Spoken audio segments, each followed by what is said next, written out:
ನಮಸ್ಕಾರ ಸ್ನೇಹಿತರೆ, ಭಕ್ತಿ ವೈಭವ ಯೂಟ್ಯೂಬ್ ಚಾನಲ್ಗೆ ತಮಗೆಲ್ಲರಿಗೂ ಸುಸ್ವಾಗತ. ಸ್ನೇಹಿತರೆ, ಇಂದಿನ ವಿಡಿಯೋದಲ್ಲಿ ನಾನು ನಿಮಗೆ ಲಕ್ಷ್ಮೀ ದೇವಿಯು ಒಲಿಯಲು ಒಂದಷ್ಟು ಮಂತ್ರಗಳನ್ನು ಪಠನೆ ಮಾಡಿದ್ರೆ ಲಕ್ಷ್ಮೀ ದೇವಿಯ ಕೃಪೆಗೆ ಪಾತ್ರರಾಗ್ತೀರಾ. ಹಾಗೆ ಲಕ್ಷ್ಮಿಯನ್ನು ಒಲಿಸ್ಕೊಳ್ಳಲು ಈ ಒಂದು ತಾಂತ್ರಿಕ ಮಾರ್ಗವನ್ನು ಅನುಸರಿಸಿದ್ರೆ ಜೀವನ ಪೂರ್ತಿ ನಿಮಗೆ ಆರ್ಥಿಕ ಸಮಸ್ಯೆ ಅನ್ನೋದೇ ಇರಲ್ಲ, ಹಣಕಾಸಿನ ಸಮಸ್ಯೆನೂ ಇರಲ್ಲ ಅಂತಲೇ ಹೇಳ್ಬೋದು. ಹಾಗಿದ್ರೆ ಹಣಕಾಸಿನ ಒಳಹರಿವು ಚೆನ್ನಾಗಿರಬೇಕು, ಲಕ್ಷ್ಮಿ ನಮಗೆ ಒಲಿಬೇಕು ಅಂತ ಅಂದರೆ ಈ ಒಂದು ಉಪಾಯ ಮಾಡಿ ನೋಡಿ. ಶೀಘ್ರದಲ್ಲಿ ಲಕ್ಷ್ಮಿಯು ನಿಮಗೆ ಒಲಿಯುತ್ತಾಳೆ ಅಂತಲೇ ಹೇಳ್ಬೋದು.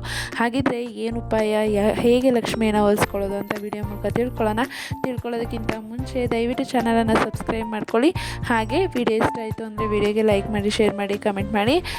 ಲಕ್ಷ್ಮೀ ದೇವಿಗೆ ಸಂಬಂಧಪಟ್ಟಂತಹ ಓಂ ಶ್ರೀ ಮಹಾಲಕ್ಷ್ಮಿ ನಮಃ ಎಂದು ಕಮೆಂಟ್ ಬಾಕ್ಸ್ನಲ್ಲಿ ಕಮೆಂಟ್ ಮಾಡಿ. ಸ್ನೇಹಿತರೆ, ನಮಗೆಲ್ಲ ತಿಳಿದಿರುವಂತೆ ಶುಕ್ರವಾರ ಲಕ್ಷ್ಮೀ ದೇವಿಯ ದಿನ. ತಂತ್ರಶಾಸ್ತ್ರದ ಪ್ರಕಾರ ಶುಕ್ರವಾರ ಲಕ್ಷ್ಮಿಯನ್ನು ಒಲಿಸಿಕೊಳ್ಳೋದು ಹೇಗೆ, ಹಾಗೆ ಲಕ್ಷ್ಮಿಯನ್ನು ಮೆಚ್ಚಿಸಲು ನಾವು ಏನು ಮಾಡಬೇಕು, ಈ ದಿನ ಯಾವ ಲಕ್ಷ್ಮಿಯನ್ನು ಮಂತ್ರವನ್ನು ಪಠಿಸಬೇಕು, ಶುಕ್ರವಾರದ ಲಕ್ಷ್ಮೀ ಪೂಜೆಯಲ್ಲಿ ಈ ರೀತಿಯಲ್ಲಿ ವಿಧಿವಿಧಾನವನ್ನು ಅನುಸರಿಸಿದ್ರೆ ಲಕ್ಷ್ಮೀ ದೇವಿ ಒಲಿತಾಳೆ ಅಂತಲೇ ಹೇಳ್ಬೋದು.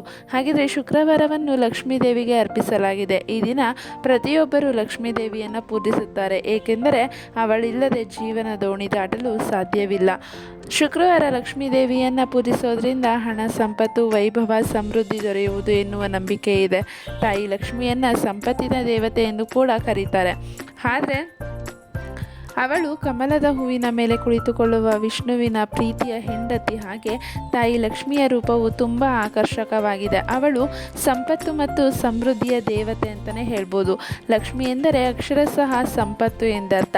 ಆದ್ದರಿಂದ ತಾಯಿಯ ಆಶೀರ್ವಾದವನ್ನು ಹೊಂದಿರುವವನು ಎಂದಿಗೂ ಸಂಪತ್ತಿನ ಕೊರತೆ ಎದುರಿಸುವುದಿಲ್ಲ. ತಾಯಿ ಲಕ್ಷ್ಮಿಯನ್ನು ಭೂದೇವಿ ಮತ್ತು ಶ್ರೀದೇವಿಯ ಅವತಾರವೆಂದು ಪರಿಗಣಿಸಲಾಗುತ್ತದೆ. ನೋಡಿದ್ರಲ್ಲ ಸ್ನೇಹಿತರೆ, ತಾಯಿ ಲಕ್ಷ್ಮಿಯನ್ನು ಭೂದೇವಿಗೆ ಸಂಬಂಧಪಟ್ಟಂತೆ ಹೋಲಿಕೆಯನ್ನು ಮಾಡ್ತಾ ಇದ್ದಾರೆ. ಹಾಗೆ ಶುಕ್ರವಾರ ಈ ಒಂದು ತಂತ್ರಶಾಸ್ತ್ರದ ಪರಿಹಾರವನ್ನು ಮಾಡಿ ನೋಡಿದ್ರೆ ನಿಮಗೆ ಲಕ್ಷ್ಮೀ ದೇವಿಯು ಖಂಡಿತ ಒಲಿತಾರೆ ಅಂತಲೇ ಹೇಳ್ಬೋದು. ಅಂದರೆ ಶುಕ್ರವಾರ ಲಕ್ಷ್ಮೀ ದೇವಿಯ ವಿಶೇಷ ದಿನ. ತಂತ್ರಶಾಸ್ತ್ರದ ಈ ಪರಿಹಾರವನ್ನು ಶುಕ್ರವಾರ ಮಾಡಿದರೆ ಸರಳವಾಗಿ ಲಕ್ಷ್ಮಿಯನ್ನು ಒಲಿಸಿಕೊಳ್ಳಬಹುದು. ಆ ಪರಿಹಾರ ಏನು ಅಂತ ನೋಡೋದಾದರೆ, ಮೊದಲನೇದಾಗಿ ದಕ್ಷಿಣಾವರ್ತಿ ಶಂಖದಲ್ಲಿ ನೀರನ್ನು ತುಂಬಿಸಿ ಭಗವಾನ್ ವಿಷ್ಣುವನ್ನು ಅಭಿಷೇಕಿಸಬೇಕು. ನೋಡಿದ್ರಲ್ಲ, ಒಂದು ಶಂಖ ಅಂದರೆ ದಕ್ಷಿಣಾವರ್ತಿ ಶಂಖದಲ್ಲಿ ನೀರನ್ನು ತುಂಬಿಸ್ಬಿಟ್ಟು ಆ ನೀರನ್ನು ಭಗವಾನ್ ವಿಷ್ಣುವಿಗೆ ಅಭಿಷೇಕವನ್ನು ಮಾಡಬೇಕಾಗತ್ತೆ. ಹಾಗೆ ಶುಕ್ರವಾರದಂದು ಹಳದಿ ಬಟ್ಟೆಯಲ್ಲಿ ಹಳದಿ, ಕವಡೆ, ಕೇಸರಿ ಮತ್ತು ಬೆಳ್ಳಿ ನಾಣ್ಯವನ್ನು ಕಟ್ಟಿ ನೀವು ಹಣವಿಡುವ ಸ್ಥಳದಲ್ಲಿ ಇರಿಸಬೇಕಾಗತ್ತೆ. ಇದರಿಂದ ನಿಮ್ಮಲ್ಲಿ ಹಣವು ಹೆಚ್ಚಾಗುತ್ತೆ ಅಂತಲೇ ಹೇಳ್ಬೋದು. ನೋಡಿದ್ರಲ್ಲ, ಈ ಒಂದು ಪರಿಹಾರ ನಿಮಗೆ ಚೆನ್ನಾಗಿದೆ ಅಂತಲೇ ಹೇಳ್ಬೋದು. ಅಂದರೆ ಶುಕ್ರವಾರ ಒಂದು ಹಳದಿ ಬಟ್ಟೆ ಮಾಡಿ ಆ ಹಳದಿ ಬಟ್ಟೆಯಲ್ಲಿ ಹಳದಿ, ಕವಡೆ ಮತ್ತು ಕೇಸರಿ ಮತ್ತು ಬೆಳ್ಳಿ ನಾಣ್ಯವನ್ನು ಕಟ್ಟಿ ನೀವು ಹಣ ಇಡುವಂತಹ ಸ್ಥಳದಲ್ಲಿ ಇಟ್ಟರೆ ಇದರಿಂದ ನಿಮಗೆ ಹಣದ ಒಳಹರಿವು ಹೆಚ್ಚಾಗುತ್ತೆ ಅಂತಲೇ ಹೇಳ್ಬೋದು. ಹಾಗೆ ಶುಕ್ರವಾರದಂದು 3 ಅವಿವಾಹಿತ ಹುಡುಗಿಯರನ್ನು ಮನೆಗೆ ಆಹ್ವಾನಿಸಿ ಮತ್ತು ಅವರಿಗೆ ಪಾಯಸವನ್ನು ಆಹಾರವಾಗಿ ನೀಡಿ ಮತ್ತು ಹಳದಿ ಬಟ್ಟೆ ಮತ್ತು ದಕ್ಷಿಣೆಯನ್ನು ಕೊಟ್ಟು ಕಳುಹಿಸಿದರೆ ಇದರಿಂದ ಲಕ್ಷ್ಮೀದೇವಿ ಸಂತೋಷ ಆಗ್ತಾಳೆ ಅಂತಲೇ ಹೇಳ್ಬೋದು. ಹಾಗೆ ಶುಕ್ರವಾರ ಶ್ರೀಯಂತ್ರವನ್ನು ಹಸುವಿನ ಹಾಲಿನ ಅಭಿಷೇಕದಿಂದ ಅಂದರೆ ಹಸುವಿನ ಹಾಲಿನಿಂದ ಅಭಿಷೇಕಿಸಿ ಮತ್ತು ಅಭಿಷೇಕ ನೀರನ್ನು ಇಡೀ ಮನೆಯಲ್ಲಿ ಸಿಂಪಡಿಸಿ ಮತ್ತು ಶ್ರೀಯಂತ್ರವನ್ನು ಕಮಲದ ಬೀಜದೊಂದಿಗೆ ಸಂಪತ್ತಿನ ಸ್ಥಳದಲ್ಲಿ ಇರಿಸಿದ್ರೆ ಇದರಿಂದ ಹಣ ಬರಲು ಸಾಧ್ಯ ಆಗುತ್ತೆ ಅಂತಲೇ, ಅಂದರೆ ಪ್ರಾರಂಭ ಆಗುತ್ತೆ ಅಂತಲೇ ಹೇಳ್ಬೋದು. ನೋಡಿದ್ರಲ್ಲ ಸ್ನೇಹಿತರೆ, ಈ ಒಂದು ಪರಿಹಾರವನ್ನು ಕೂಡ ನೀವು ಮಾಡಿಕೊಂಡ್ರೆ ಹಣದ ಹೊಳೆ ಹರಿಯುತ್ತೆ ಅಂತಲೇ ಹೇಳ್ಬೋದು. ಹಾಗೆ ನಾವು ದುಡಿಯುವಂತಹ ಕೆಲಸದ ಮೇಲೆ ನಿಷ್ಠೆಯಿಂದ ದುಡಿದ್ರೆ ಲಕ್ಷ್ಮೀ ದೇವಿಯು ಒಲಿಯುತ್ತಾಳೆ ಅಂತಲೇ ಹೇಳ್ಬೋದು. ಹಾಗಿದ್ರೆ ಲಕ್ಷ್ಮೀ ದೇವಿಯನ್ನು ಮೆಚ್ಚಿಸಲು ಈ ಪರಿಹಾರವನ್ನು ಕೂಡ ಮಾಡಿ ನೋಡಿ. ಅಂದರೆ ಶುಕ್ರವಾರ ಸಂಜೆ ಮನೆಯ ಈಶಾನ್ಯ ಮೂಲೆಯಲ್ಲಿ ಹಸುವಿನ ತುಪ್ಪದ ದೀಪವನ್ನು ಬೆಳಗಿಸಿ, ದೀಪದಲ್ಲಿ ಹತ್ತಿಯ ಬದಲು ಕೆಂಪು ಬಣ್ಣದ ದಾರವನ್ನು ಬಳಸಿ, ದೀಪದಲ್ಲಿ ಸ್ವಲ್ಪ ಕೇಸರಿಯನ್ನು ಹಾಕಿ. ಈ ದಿನದಂದು ದಾನ ಮಾಡುವುದಕ್ಕೂ ವಿಶೇಷ ಮಹತ್ವವಿದೆ. ಆದ್ದರಿಂದ ಈ ದಿನ ಬಡವರಿಗೆ ಸಾಧ್ಯವಾದಷ್ಟು ದಾನವನ್ನು ಮಾಡಿ ನೋಡಿ. ಬಿಳಿ ಬಣ್ಣದ ವಸ್ತುಗಳು ಅಥವಾ ಆಹಾರ ಪದಾರ್ಥಗಳನ್ನು ದಾನ ಮಾಡುವುದು ಹೆಚ್ಚು ಶುಭಕರವಾಗಿರುತ್ತದೆ. ಶುಕ್ರವಾರ ಹಸುಗಳಿಗೆ ಆಹಾರವನ್ನು ನೀಡಬೇಕಾಗತ್ತೆ. ಇದರಿಂದ ನಿಮ್ಮೆಲ್ಲ ಆಸೆಗಳು ಈಡೇರುತ್ತೆ ಅಂತಲೇ ಹೇಳ್ಬೋದು. ಹಾಗಿದ್ರೆ ಶುಕ್ರ ಗ್ರಹವನ್ನು ಬಲಪಡಿಸಲು ಇದು ಪರಿಹಾರ ಒಂದು ಆಗುತ್ತೆ ಅಂತಲೇ ಹೇಳ್ಬೋದು. ಶುಕ್ರವಾರವನ್ನು ಲಕ್ಷ್ಮೀ ದೇವಿಯ ದಿನವೆಂದು ಪರಿಗಣಿಸಲಾಗಿದೆ. ಅವಳನ್ನು ಸಂಪತ್ತಿನ ದೇವತೆ ಎಂದು ಕೂಡ ಕರೆಯುತ್ತಾರೆ. ಅನೇಕ ಜನರು ಈ ದಿನದಂದು ಉಪವಾಸವನ್ನು ಮಾಡ್ತಾರೆ. ಇದರಿಂದ ಅವರ ಎಲ್ಲ ಆಸೆಗಳು ಈಡೇರುತ್ತೆ ಮತ್ತು ಸಂತೋಷ ಮತ್ತು ಶಾಂತಿ ಸಿಗುತ್ತೆ ಅಂತಲೇ ಹೇಳ್ಬೋದು. ಸಂಪತ್ತಿನ ದೇವಿಯನ್ನು ಮೆಚ್ಚಿಸುವುದು ತುಂಬ ಸುಲಭ ಅಂತಲೇ ಹೇಳ್ಬೋದು.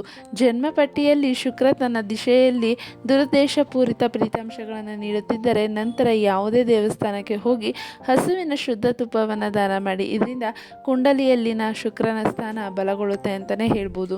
ಹಾಗೆ ನೀವು ಪೂಜೆ ಮಾಡಬೇಕಾದ್ರೆ ಶ್ರೀ ಮಹಾಲಕ್ಷ್ಮಿಯ ಒಂದು ಮಂತ್ರವನ್ನು ನೀವು ಪಠನೆ ಮಾಡಬೇಕಾಗುತ್ತೆ. ಶ್ರೀ ಮಹಾಲಕ್ಷ್ಮಿಯ ಪೂಜೆಗೆ ಸರಳ ಮಂತ್ರಗಳು ಯಾವುದಾದ್ರು ಅಂತ ನೋಡೋದಾದರೆ, ಮಹಾಲಕ್ಷ್ಮಿಯ ಆರಾಧನೆಯು ಸಂತೋಷ, ಸಂಪತ್ತು ಮತ್ತು ಸಮೃದ್ಧಿಯನ್ನು ತರುತ್ತದೆ. ಮಹಾಲಕ್ಷ್ಮಿ ಪೂಜೆಯಲ್ಲಿ ಯಾವುದಾದ್ರೂ ಮಂತ್ರಗಳನ್ನು ಇಲ್ಲಿ ತಿಳಿಸಿರುವಂತಹ ಯಾವುದಾದ್ರೂ ಮಂತ್ರಗಳನ್ನು 108 ಬಾರಿ ಜಪನೆ ಮಾಡಬೇಕಾಗತ್ತೆ, ಅಂದರೆ ಜಪಿಸಬೇಕಾಗತ್ತೆ.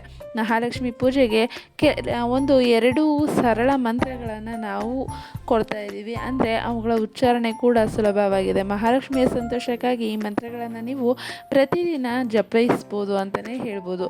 ಮೊದಲನೇದಾಗಿ ಓಂ ಮಹಾಲಕ್ಷ್ಮಿಯೇ ನಮಃ, ಓಂ ಮಹಾಲಕ್ಷ್ಮಿಯೇ ನಮಃ. ಈ ಒಂದು ಮಂತ್ರವನ್ನು ನೀವು 108 ಬಾರಿ ಪ್ರತಿದಿನವೂ ಜಪಿಸಿದ್ದೇ ಆಗಿದ್ದಲ್ಲಿ ಮಹಾದೇವಿಯ ಕೃಪೆಗೆ ಪಾತ್ರರಾಗ್ತಾರೆ ಅಂತಲೇ ಹೇಳ್ಬೋದು. ಹಾಗೆ ಶುಕ್ರವಾರ ಲಕ್ಷ್ಮಿಯನ್ನು ಹೇಗೆ ಪೂಜೆ ಮಾಡಬೇಕು ಅಂತ ನೋಡೋದಾದರೆ, ಮೊದಲನೇದಾಗಿ ಲಕ್ಷ್ಮೀ ದೇವಿಯನ್ನು ಪೂಜಿಸುವ ಮೊದಲು ಮನೆಯನ್ನು ಸ್ವಚ್ಛಗೊಳಿಸಬೇಕಾಗತ್ತೆ. ನಂತರ ಸ್ನಾನ ಮಾಡಿ ಸ್ವಚ್ಛವಾದ ಬಟ್ಟೆಗಳನ್ನು ಧರಿಸಿ ಲಕ್ಷ್ಮೀ ದೇವಿಯನ್ನು ನಿಮ್ಮ ಪೂರ್ಣ ಹೃದಯದಿಂದ ಪೂಜೆ ಮಾಡಬೇಕಾಗತ್ತೆ. ಮೊದಲು ಪೂಜಾ ಸ್ಥಳದಲ್ಲಿ ಚೌಕಿಯನ್ನು ಇರಿಸಿ ಅದರ ಮೇಲೆ ಹಳದಿ ಅಥವಾ ಕೆಂಪು ಬಟ್ಟೆಯನ್ನು ಹರಡಿ ಅದರ ನಂತರ ಲಕ್ಷ್ಮೀ ದೇವಿಯ ವಿಗ್ರಹವನ್ನು ಅಥವಾ ಫೋಟೋವನ್ನು ಅದರ ಮೇಲೆ ಇರಿಸಬೇಕಾಗುತ್ತೆ. ನಂತರ ಲಕ್ಷ್ಮೀ ದೇವಿಯನ್ನು ಸೌಭಾಗ್ಯವತಿಯಂತೆ ಅಲಂಕರಿಸಿ ನಿಮ್ಮ ಕೈಲಾದಷ್ಟು ವಸ್ತುವನ್ನು ಅರ್ಪಣೆ ಮಾಡಬೇಕಾಗುತ್ತೆ. ತಾಯಿ ಲಕ್ಷ್ಮಿ ಕಮಲದ ಹೂವಿನ ಮೇಲೆ ಕುಳಿತುಕೊಳ್ಳುತ್ತಾಳೆ. ಆದ್ದರಿಂದ ನೀವು ಕಮಲದ ಹೂವನ್ನು ಲಕ್ಷ್ಮೀ ದೇವಿಗೆ ಅರ್ಪಣೆ ಮಾಡಬೇಕಾಗತ್ತೆ. ಇದಾದ ನಂತರ ಲಕ್ಷ್ಮೀ ದೇವಿಗೆ ಗಣೇಶನೆಂದರೆ ಬಲು ಪ್ರೀತಿ. ಆದ್ದರಿಂದ ಈ ದಿನ ಲಕ್ಷ್ಮಿಯೊಂದಿಗೆ ಗಣೇಶನನ್ನು ಪೂಜಿಸಿ ಲಡ್ಡುಗಳನ್ನು ಅರ್ಪಿಸಬೇಕಾಗತ್ತೆ. ಈ ರೀತಿ ನೀವು ಪೂಜೆ ಮಾಡಿದ್ದೇ ಆಗಿದ್ದಲ್ಲಿ ನಿಮಗೆ ಲಕ್ಷ್ಮೀ ದೇವಿಯು ಒಲಿಯುತ್ತಾಳೆ, ಹಾಗೆ ಯಾವುದೇ ಹಣಕಾಸಿನ ತೊಂದರೆ ಇರೋದಿಲ್ಲ ಅಂತ ವಿಡಿಯೋ ಮೂಲಕ ತಿಳಿಸ್ತಾ ಇದ್ದೀನಿ. ಸ್ನೇಹಿತರೆ, ಈ ಒಂದು ಮಾಹಿತಿ ನಿಮಗೆ ಇಷ್ಟ ಆಗಿದೆ ಅಂತ ಅಂದ್ಕೊತೀನಿ. ಇಷ್ಟ ಆಗಿದ್ದರೆ ವಿಡಿಯೋಗೆ ಲೈಕ್ ಮಾಡಿ, ಶೇರ್ ಮಾಡಿ, ಕಮೆಂಟ್ ಮಾಡಿ, ಹಾಗೆ ದಯವಿಟ್ಟು ಚಾನಲನ್ನು ಸಬ್ಸ್ಕ್ರೈಬ್ ಮಾಡ್ಕೊಳ್ಳಿ. ವಿಡಿಯೋ ಇಷ್ಟ ಆಗಿದೆ ಅಂತ ಅಂದ್ಕೊತೀನಿ. ಕಮೆಂಟ್ ಬಾಕ್ಸ್ನಲ್ಲಿ ಓಂ ಶ್ರೀ ಮಹಾಲಕ್ಷ್ಮೀ ನಮಃ ಎಂದು ಕಮೆಂಟ್ ಮಾಡಿ. ಸ್ನೇಹಿತರೆ, ವಿಡಿಯೋ ವೀಕ್ಷಿಸಿದ್ದಕ್ಕಾಗಿ ಧನ್ಯವಾದಗಳು.